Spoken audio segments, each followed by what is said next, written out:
This is my first time wearing heels in 3 years, so I'm like really proud that I just made it to the podium.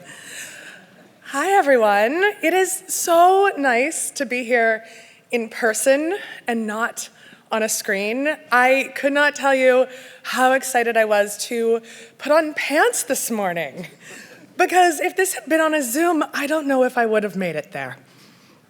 You all look completely amazing, given everything that you've been through for the past 2 years, and I want to start this speech out by saying that you are all rock stars. You really are. I know that everyone else has been saying it, but you deserve to hear it as many times as possible today. Yes, good, yes, give them all the applause, thank you. Because I don't think that we can acknowledge enough the craziness of these 2 years and how you have all been through a complete and utter dumpster fire and come out of it smelling like roses. So good for you. No more applause needed, but yes, yay you guys. And now that we've done the obligatory thing of acknowledging the weirdness of the past 2 years, which we all must do over and over again because it's part of polite conversation now, I think that now we all just have to accept it and move forward, because that's what you guys are going to do after today. Almost every generation thinks that this is it, that the world is the worst it can possibly get, that the world is ending. And yet, all of us are still here. You are still here. And this is not the end, not even a little. Right now, this moment, this is just the beginning of your stories. And I know a little bit about the beginnings of stories. As you heard in my beautiful, beautiful introduction, I've written 10 books. And some of them were great and some of them were meh. But all of them had to have a beginning. And if I've learned anything, it's the beginning of the story that is the hardest to write, because you have a blank page, and the blank page is terrifying. But you guys already have your first chapter. It's written for you, it's right there. Here it is. We all survived college. No, we graduated college amidst the great pandemic and international meltdown of the world of 2020, 2021, and let's be honest, 2022. But I have to say that that's a pretty good start. I would read all of your stories, and I can't wait to read all of your stories. Now, I know a little something about starting your adult life off with what feels like the world is ending. My defining moment when I was graduating 20 years ago, which seems crazy to say, was 9/11. And I know, don't bring up a national tragedy in a graduation speech. You guys should just cancel me right now. But bear with me. I was right here when it happened. I was in this building, in class in Annenberg, when the first plane crashed into the tower. And that year, we all thought that the world was ending. And I covered the impact of that day for the Daily Pennsylvanian, which had a huge impact on my career. It was what made me know that I wanted to be a journalist. And then my first byline appeared in the New York Times in October of 2001. And that's when I finally saw exactly how much reporting meant to people. And it's the moment that I knew that I'd be a journalist for the rest of my life. And when I left Penn many years ago, I assumed that I would be in print journalism forever. And that was a thing 20 years ago. You're like, newspapers, magazines, oh my gosh, so much fun. And why would I have assumed any different? I thought that career would last forever. But then this little thing called the internet blew it all up. And 5 years later, social media did the same thing. And now media as we know it transforms once a month. There's always going to be a new app or a new platform to adapt to, and you can choose to fight against all of the new technology, or you can master it, as all of you already have, and use the hell out of it. And I know that you're going to choose the latter. My introduction earlier, which again was very beautiful and so complimentary, sounds really impressive. But half of those companies that I worked for, half of the magazines, the newspapers, they aren't even around anymore.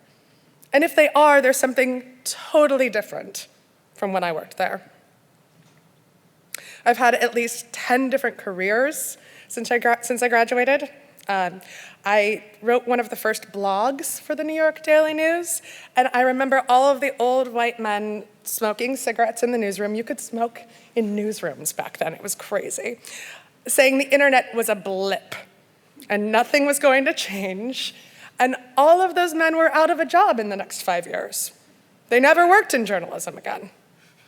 And that is not going to happen to you, because you are going into the world with your eyes wide open, you're resilient, and completely ready for change. The world moves pretty fast. And yes, I just quoted Ferris Bueller, and I know that you were not born when that wonderful, wonderful film came out, but your parents were, and I'm sure they loved it as much as I did. But the world does move pretty fast, and you've already experienced that during your time here.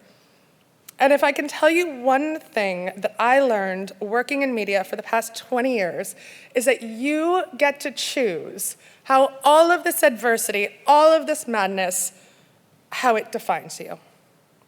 Because the adversity is going to make you stronger and more adaptable. You can choose to dive headfirst into that dumpster fire and do everything you can to put it out. And as I've heard from all of the awards that you've already won, most of you have already done that. You've been taking to the streets, shooting photographs, telling stories. You're already so many steps ahead of where I was when I graduated from college. And the important thing is that adversity just makes us more interesting. And every day I think about something that the great Nora Ephron said, which is everything is copy. Every good thing, every bad thing, everything that happens to you, it's all part of your story.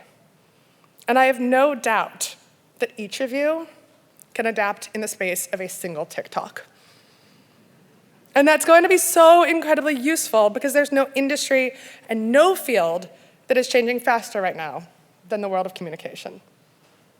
Now, I know that I'm supposed to end this speech with tidbits of advice. Kurt Vonnegut, in his big graduation speech about the wisdom of sunscreen, really set the bar for that one. But another fun story, really quick, before I give you all of my words of wisdom.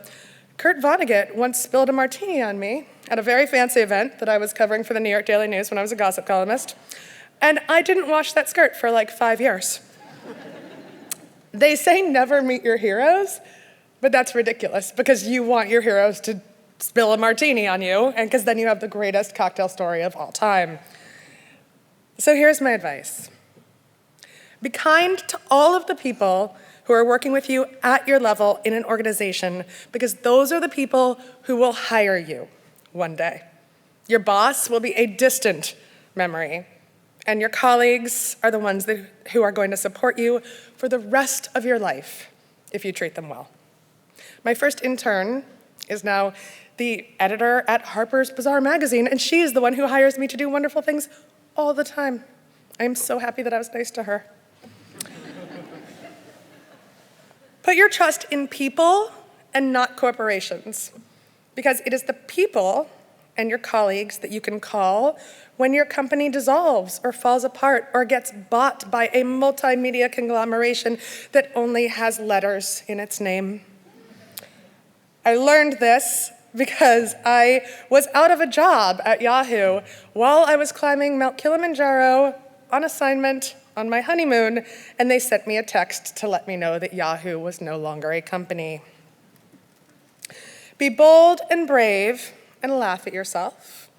When you go to a restaurant, always tell the waiter that it's someone's birthday, because it's just nice when someone brings a cake and sings to you.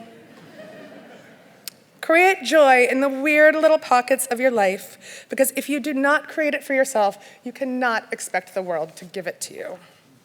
Also tip well, because everything is hard work. Take that absurd job in your 20s, the one that your parents think is ridiculous and they don't know how to explain to their friends. I became a gossip columnist in New York City because it was the only job I could get in journalism in New York City, and I knew nothing about celebrities. On my first night on the job, I talked to this wonderful man for an hour, and I did not recognize that he was Jay-Z. When I got to the office the next day, I was asked what I was going to write about Jay-Z. And I said, I don't know. We just had this mind-blowing conversation about modern feminist theory, and somehow I didn't get his name or get any of it on recording. But they let me keep being a gossip reporter, and they'll let you keep doing all of the absurd jobs, because those are the ones that are the most fun, and they're the ones that will help you become who you are going to be when you're my age, in your 40s, and giving a speech to beautiful graduates just like you. You'll probably have 9 different careers. No one is going to have just one anymore, and that is totally okay.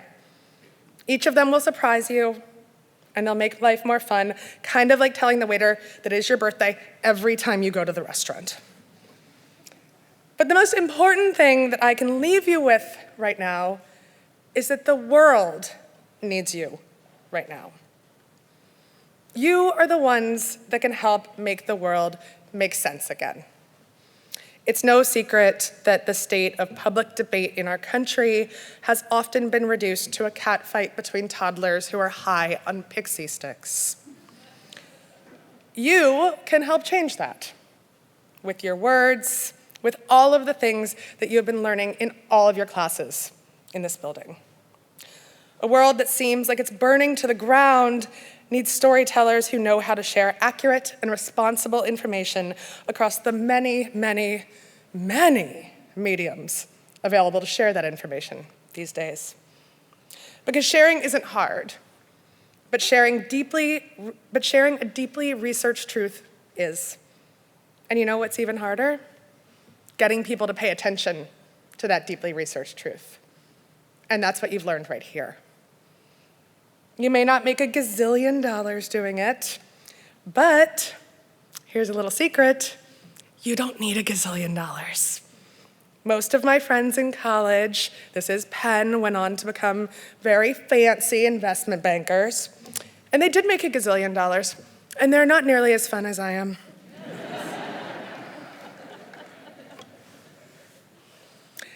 But most importantly, doing all of the things that you are going to do to fix my generation and the generation before me's mistakes in this world are going to be fascinating for you. You will never be boring, and you will never get bored. No pressure, just fix the world. Little thing. You have this. You've got this. You're going to be amazing.